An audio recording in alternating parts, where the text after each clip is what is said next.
Você já parou para pensar quanto tempo passou na internet? Já ficou triste porque a sua foto não deu muitos likes? Então se liga aí que o nosso tema de hoje é como a internet influencia na vida das pessoas.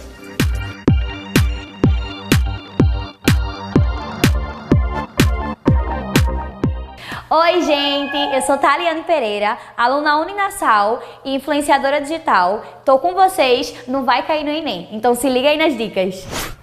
Então, tô aqui com o professor Salviano Feitosa. Obrigada por ter aceitado o nosso convite. Como esse assunto é um assunto muito atual, a influência da internet na vida das pessoas, uma dúvida que eu tenho, e acredito que é uma dúvida de vários candidatos ao Enem aí, é como a internet surgiu, não assim na questão do seu conteúdo, da sua alusão histórica, mas eu digo como essa nova era digital chegou de verdade.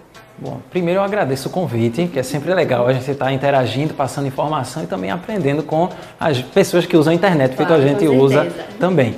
A internet, a gente pode dizer que ela seria o coroamento da satisfação de uma necessidade humana de se comunicar. Então, da necessidade de se comunicar, de passar informações, de receber informações, a gente sai de algo tipo um jornal escrito até chegar ao âmbito dos aparelhos celulares. Hoje não tem quem não se comunique sem usar um aparelho celular. Então ela traz essa facilidade de comunicação, você encontra amigos da época da escola, gente que você nem imaginava que poderia reencontrar e você reencontra. Então ela traz essa potencialidade. A humanidade chegou num nível de comunicação assim elevadíssimo, diferente de outras épocas.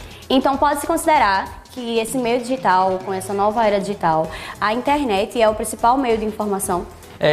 A internet ela seria o meio, mas a partir dela a gente tem outras formas de se informar.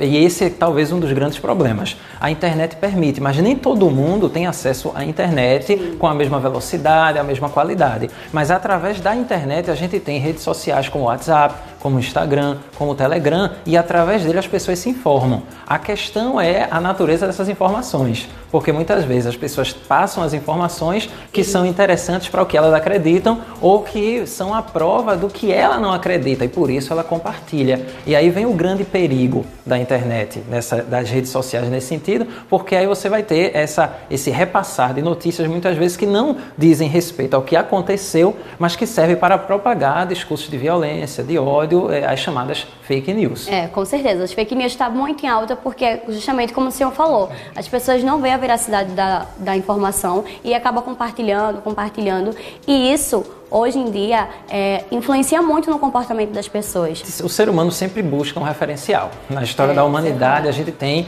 a busca por esses referenciais. As lideranças que marcaram a história da humanidade foram referenciais de comportamento. Quem escreve um livro, quem escrevia livros em outros tempos, eram grandes influenciadores. Ainda hoje são. A gente vai ter uma ampliação dessa rede de influência a partir de redes sociais como Instagram, Facebook, que faz com que as pessoas pautem aquilo que elas vão vestir, onde elas vão se encontrar com as pessoas, o que é que elas vão comer, qual livro ler, qual filme assistir. A questão é que nessa rede de influências a gente vai ter a influência de comportamentos positivos e de comportamentos que talvez não sejam lá tão positivos, que repercutam negativamente na vida das pessoas. Porque alguém que tenha tido uma dificuldade na sua educação cidadã, por exemplo, e que acha que espalhar discurso de ódio, negação de direitos é o que deve se fazer, outras pessoas podem se influenciar por ela, porque aí você vai ter um referencial, você vai ter uma autoridade de fala. Essa autoridade, ela permite que as pessoas façam aquilo que elas, de repente, podem ter o desejo de fazer, mas que a sociedade ela não aceita, ela não tolera. Mas quando é alguém que está numa posição de poder, tipo um cargo de mando, e ele está falando aquilo ali, ou ele tem uma grande quantidade de seguidores, isso vai ter uma liberação na cabeça de quem vê como sendo válido, vai lá e faz. Aí então o cara diz, mas então, homem com homem, tem que ver um negócio desse na rua, você tem que bater mesmo. Aí o cara, eita, eu sigo fulano disse isso, então eu vou lá e bato. Então você vai ter esse problema de influências negativas, mas ao mesmo tempo você também pode ter uma influência positiva, porque um influenciador pode dizer assim, galera, vamos aqui todo mundo para um evento tal, sei lá, um exemplo, no meu caso, eu vou fazer uma aula para arrecadar dinheiro para enviar para o pessoal da tragédia em Moçambique. Então, a partir da quantidade de seguidores que eu tenho, você vai ter um monte de gente que vai participar. Então, o problema não é a rede em si, mas é o uso que se faz dela. Daí a necessidade da educação. A gente precisa de uma educação que passe também a se preocupar em como se comportar nas redes sociais. Isso é um fato fundamental. Outro fator que a gente pode mencionar é que, como influenciadora, até eu mesma, a gente vê que nesse meio de influenciar acaba tendo muito exibicionismo. As pessoas querem mostrar o que não vivem. Por exemplo, num show hoje em dia as pessoas vão pro show e acabam que filmam, tá lá filmando o tempo todo, mas não estão vivendo aquilo. Fica salvo na memória, no álbum, apenas para estar salvo, para estar mostrando para as pessoas que estavam ali. Visto que é um assunto muito atual, que é uma coisa muito presente no nosso dia a dia, no nosso cotidiano, como é que esse assunto, em relação a influenciar e em relação às doenças que as pessoas que estão vendo quem está influenciando pode cair no Enem? Digo em questão de ciências humanas, porque tanto mexe com a sociologia, e digo em questão de ciência da natureza, porque também mexe com a questão de doenças psicológicas, enfim. É porque, como a gente está em busca de reconhecimento, então, muitas vezes, o que é que a internet ela produz? A substituição da experiência. Então, ao invés de estar ali curtindo, estou lá na swingueira, no brega, no funk, seja lá o que for, no pagode, no arrocha, seja lá mexendo o esqueleto, balançando a pelvis, o que é que a gente pensa? Eu vou registrar. E aí, no momento que você está registrando aquilo ali, você está deixando de viver a experiência. Então, tudo aquilo que poderia ter sido incrível, fantástico, em termos sensoriais, o corpo inteiro ali atuando, passando pela experiência, passa a ser o registro visual e sonoro daquilo. E aí a pessoa guarda. Dessa necessidade de registrar para a exposição, isso pode levar o indivíduo ao adoecimento. Porque no momento em que a foto é exibida e não tem curtidas, que o vídeo é postado e não tem o número de visualizações que eu gostaria que tivesse, ou que eu acreditaria que poderia ter, eu adoeço.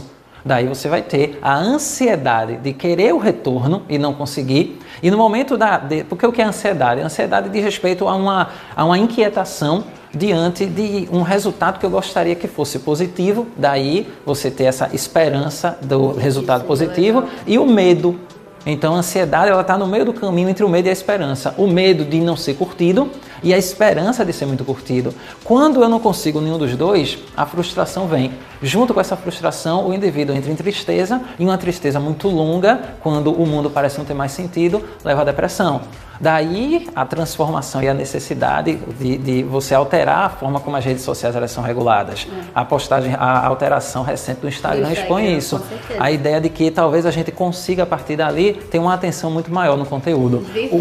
Viver aquilo ali. Uma questão que o Enem a gente poderia se deparar é construir um olhar que agregasse a biologia, a filosofia e a sociologia, expondo como nas relações entre indivíduo e sociedade, isso é âmbito da sociologia, o indivíduo ele pode adoecer o corpo físico e os efeitos disso, e aí a biologia vai tratar. E como se lida com isso? Aí o autoconhecimento, as reflexões sobre o sentido daquilo que se faz, a filosofia ela pode auxiliar.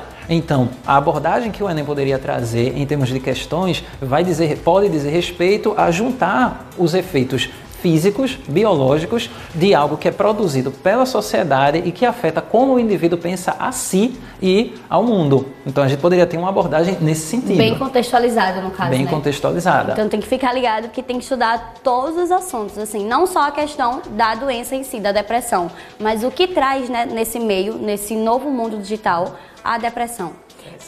Outra coisa, professor, o Enem aborda muito, historicamente, a questão desse mundo digital, dessa nova era, da internet em si. Até então foi tema da redação do ano passado, que foi um tema basicamente nessa pegada. Como esse ano pode vir esse assunto, já que é um assunto que vem sempre abordado e ano passado veio como tema da redação. Esse ano, como o senhor aposta, como o senhor acha que vem essa problemática, esse assunto?